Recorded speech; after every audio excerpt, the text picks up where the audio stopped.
안녕하세요. 안녕하세요. 이번 시간은 조리개와 셔터 속도에 대해서 알려주신다고 하셨었잖아요. 네. 조리개의 셔터 속도. 예전에 노출을 결정짓는 것이 조리개와 셔터 속도라고 배웠었는데요. 혹시 오늘 노출을 말씀하시려는 건가요? 네. 노출을 결정하는 요소 중에 조리개와 셔터 속도가 어떤 관계를 가지고 작용하는지에 대해서 살펴보도록 하겠습니다. 자, 함께 볼까요?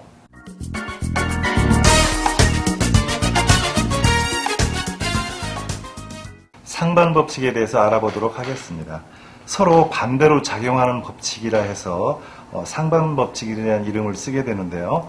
조리개와 셔터가 서로 작용한다는 그런 뜻입니다. 즉, 셔터 속도가 빨라지면 빛의 양이 줄어들기 때문에 조리개는 좀 더 열어줘야겠고, 반대로 셔터 속도가 느려지면 그 양을 조리개로 줄여줘야 되기 때문에 조리개와 셔터는 서로 상반된다는 그런 의미의 상반 법칙이라고 이해하시면 됩니다. 자, 이를 수치로 설명해 보도록 하겠습니다. 적정 노출이 f5.6에 250분의 1초였다고 가정을 하면은 심도를 깊게 해주기 위해서 조리개를 f8로 조였습니다. 그러면은 조리개가 한 단계 조여졌기 때문에 빛의 양은 줄어들었죠.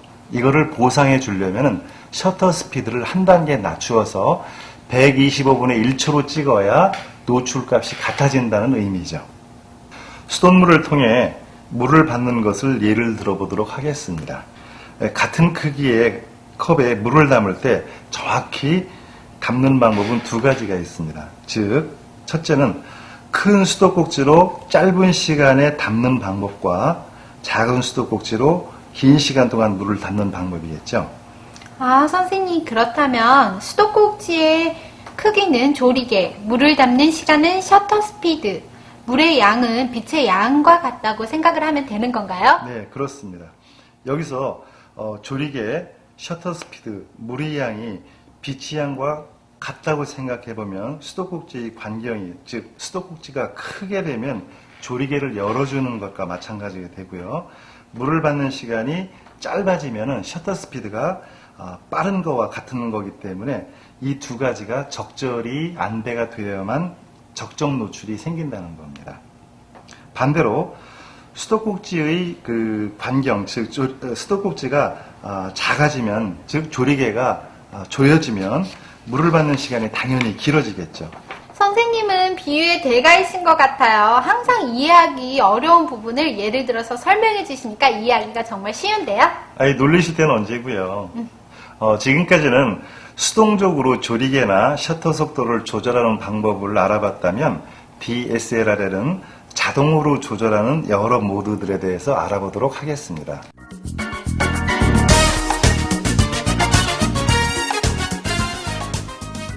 자동으로 촬영되는 모드에는 몇 가지가 있는데 대표적으로 각 모드들이 무슨 일을 하는지 알아보도록 하겠습니다.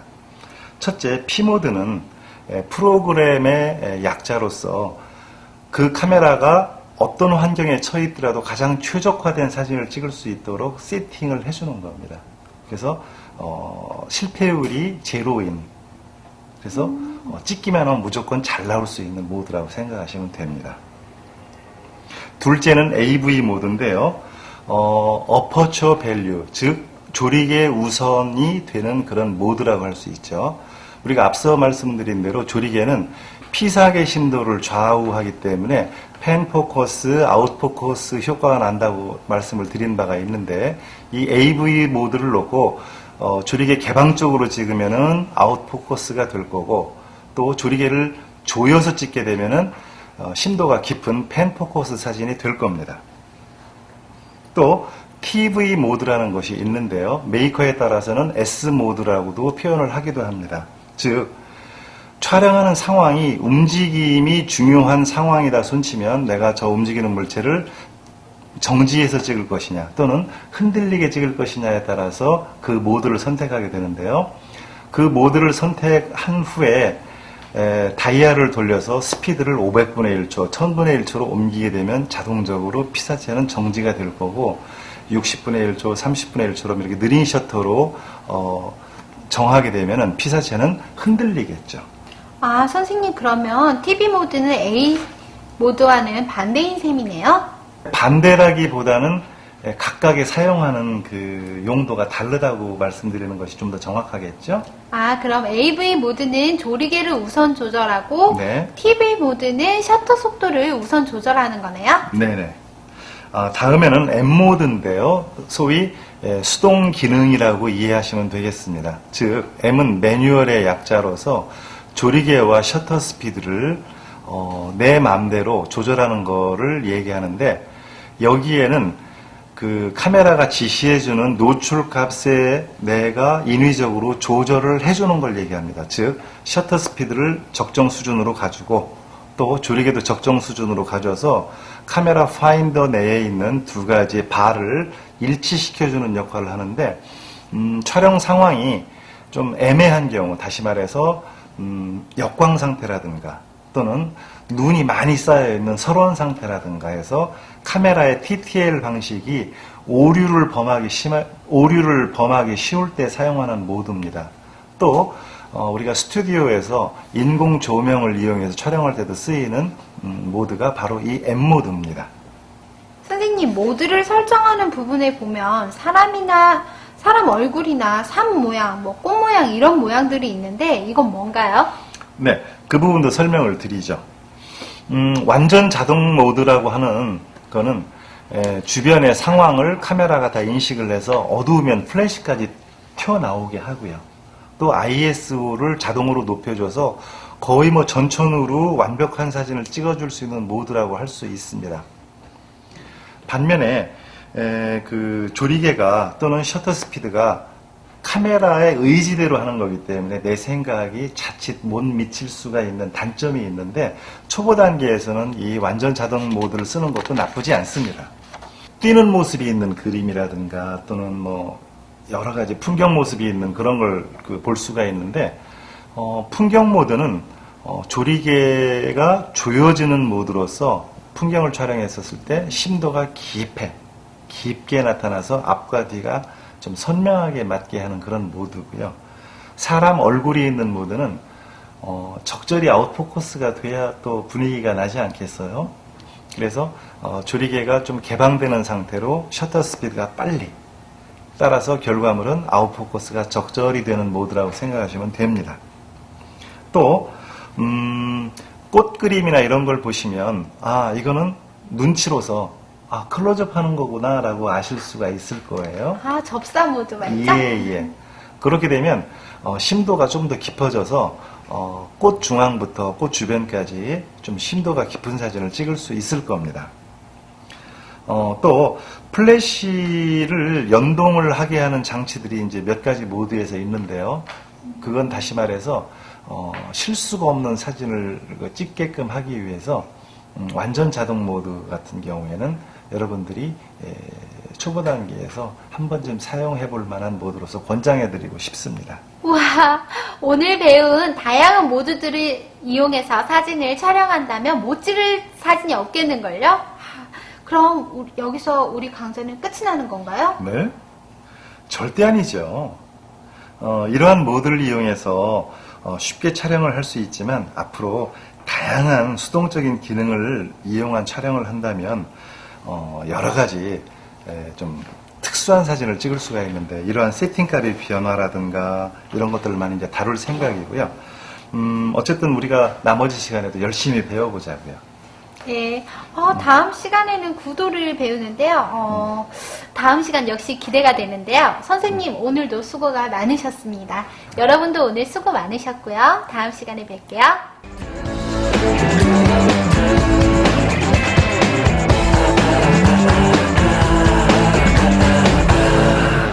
안녕하세요. 안녕하세요. 지양씨, 사진에 담고 싶은 순간이나 풍경이 있다면 사진을 어떻게 찍으시겠어요? 그야 지금까지 배운 대로 조리개나 셔터 속도를 적정 노출값으로 잡아주고 촬영하시면 되지 않을까요? 네, 아주 훌륭한 대답이네요.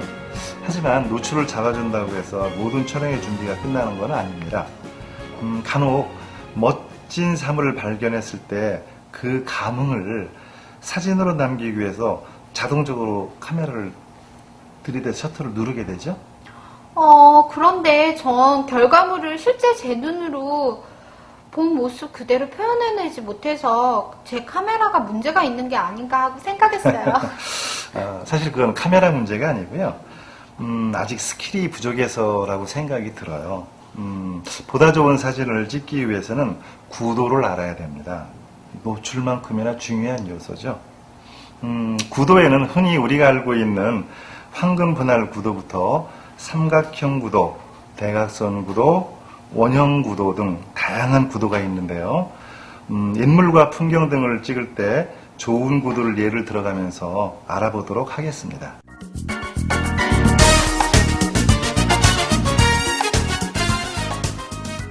자, 첫 번째 3등 분할과 구등법입니다. 3등 분할법은 실제 구도를 잡을 때 가장 많이 응용되는 방법으로 간단하게 화면을 셋으로 나누어 황금 분할과 비슷한 분할점과 분할선을 쉽게 이용하는 구도법이라고 할 수 있습니다. 화면을 가로, 세로로 3등분하면 2개의 수직선과 2개의 수평선이 나오고 그 4개의 점이 교차되는 점을 우리가 발견할 수 있는데요.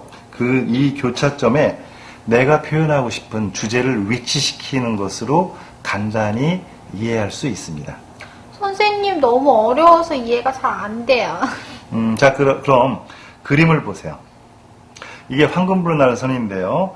분할선이 만나는 각각의 A, B, C, D 점에 주제를 위치시키면 기본적으로 안정적인 구도로 보기 좋은 사진이 된다는 겁니다. 3등 분할 촬영법에 대해서 예를 들어 각각의 포인트에 어떻게 적용되어 있는지를 알아보도록 하겠습니다. 너무 귀여운 강아지네요. 네, 이쁘죠? 이건 황금 분할선 A가 만나는 점에 주제를 놓고 찍은 거고요. 다음 그림을 보시죠. 선생님 멋있는 원두막이에요. 그렇다면 이건 황금 분할선 B가 만나는 점이군요. 그렇죠? 이 그림도 한번 맞춰보시겠어요? 이 그림은 황금 분할선 D점에 아주 예쁜 꽃이 있네요. 아주 정확하게 이해하셨어요. 다음은 구등분할법입니다. 구등분이란 바둑판 구조를 연상하시면 되고요. 구성미를 강조하는 구도로 많이 활용되고 있습니다. 많은 피사체를 한 화면에 담기 위해 자주 사용되는 카메라 구도로서 앵글에 따라 다른 표현을 할 수 있는 것이 특징입니다. 이것만 알면 안정적인 구도로 촬영이 가능한 거군요. 여기서 끝낼 우리가 아니잖아요. 좀 더 자세히 인물과 풍경을 찍을 때 알아두어야 할 구도에 대해서 살펴보도록 하자고요.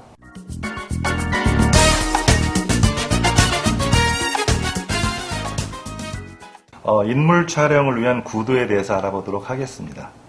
인물 촬영은 주로 가로와 세로 등 다양한 각도에서 촬영을 하게 되는데요.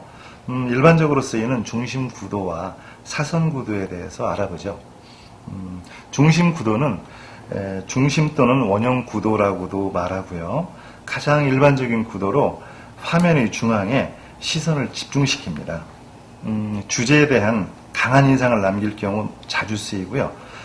단조로운 하나의 피사체를 더욱 부각시킬 때 이용됩니다. 텅스텐 라이트의 따뜻한 기운이 느껴지는 사진이네요. 인물이 왼쪽에 있고 조명이 오른쪽에 자리하고 있어서 그런지 밸런스가 굉장히 잘 맞아 보이는데요. 네, 그것이 바로 중심구도 사진의 특징이라고 얘기할 수 있어요. 자, 이 사진을 보실까요? 지붕 위를 아슬아슬하게 걸어가는 것이 너무 불안불안한데요. 네, 사선구도라서 다이나믹한 느낌이 더욱 강하게 느껴지는 것이 사실인데요. 그런 이유로 자주 쓰이지는 않지만 장소에 따라서 색다른 효과를 얻을 수가 있습니다. 주 피사체가 사선으로 표현되기 때문에 동적인 느낌을 줄 수 있는 거죠.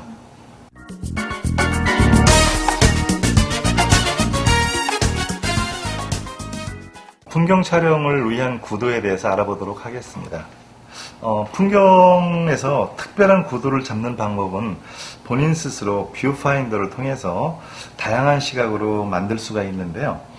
가장 많이 사용되는 3등분 구도와 삼각형 구도, 또 수평 수직 평행선 구도, 역삼각형 구도, S자 구도, 대각선 구도에 대해서 살펴보도록 하겠습니다. 3등분 구도는 3분할 구도와도 같은 의미로 사용되는 도구로 무엇보다 안정감을 필요로 하는 풍경 촬영에 적합합니다. 화면을 3등분해서 아래에 주제를 배치하는 구도로 편안함과 안정감을 표현하고 싶을 때 사용합니다. 자, 사진을 보며 설명드릴게요. 얼핏 보면 같아 보이는 사진인데 느낌은 많이 다르네요. 네, 위 사진은 화면을 3등분하여 주제를 아래쪽으로 배치시킨 구도입니다. 아래 사진보다는 안정감을 느낄 수 있지만 지극히 평범한 구도라고 할 수 있죠. 아래 사진은 주제를 위쪽에 배치한 구도로 다소 불안해 보이지만 화면 하단에 주제를 뒷받침하는 요소로 작용하기도 합니다. 삼각형 구도는 사진의 기본적인 구도로서 중앙 집중적입니다. 사진의 아래쪽에 무게를 두어 안정감이 있는 것이 특징이고요. 좌우가 대칭되는 정적인 느낌에 다소 좀 평범한 느낌을 받을 수도 있지만 많이 사용되는 구도이기 때문에 쉽게 공감을 느낄 수가 있죠. 수평, 수직, 평행선 구도는 화면에 수평을 이루는 피사체로 세련미를 느낄 수 있습니다. 사선 구도에 비해 정적이며 온화함을 얻을 수 있고 화면을 수직으로 배치하면 또 다른 느낌을 즐길 수 있습니다. 이 사진은 에어쇼에서 수직으로 하강하는 전투기의 모습을 담은 사진입니다. 수평과 대각선이 만나서 그런지 더욱 속도감을 느낄 수가 있네요.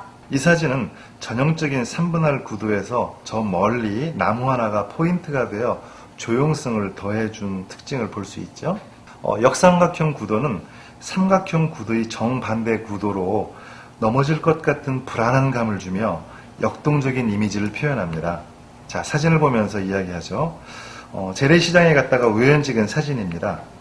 일정한 규칙을 이루고 있음에도 불구하고 쏟아질 듯한 불안함과 역동적인 힘을 느끼게 하네요. S자 구도는 유연성과 율동감을 표현할 수 있는 구도로 주로 구불구불한 길을 촬영할 때 많이 사용합니다. 산과 계곡을 표현하거나 도로 등을 표현하면 부드러운 곡선으로 이미지의 깊이를 느끼게 합니다. 산사로 오르는 굽어진 길을 압축된 화면으로 표현하기 위해 망원 렌즈를 이용해 촬영했습니다. 대각선 구도는 다른 구도에 비해 불안정하기는 하지만 화면에 힘을 주는 효과를 볼 수 있는 구도입니다.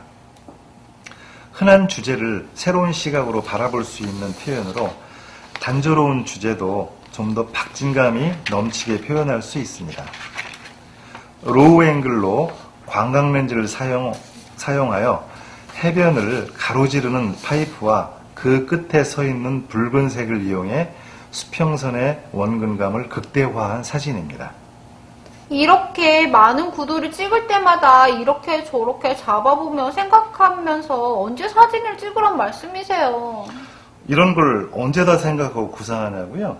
정답은 아주 쉽습니다. 많은 연습을 통해서 이러한 구도가 저절로 몸에 익혀지면 언제 어디서든 자유롭게 구도를 잡을 수 있는 감각을 얻을 수 있는 거거든요. 아, 그렇군요. 연습만이 살 길이란 말씀이시네요.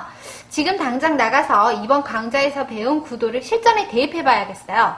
여러분도 얼른 공부해보세요. 선생님, 저 먼저 가겠습니다.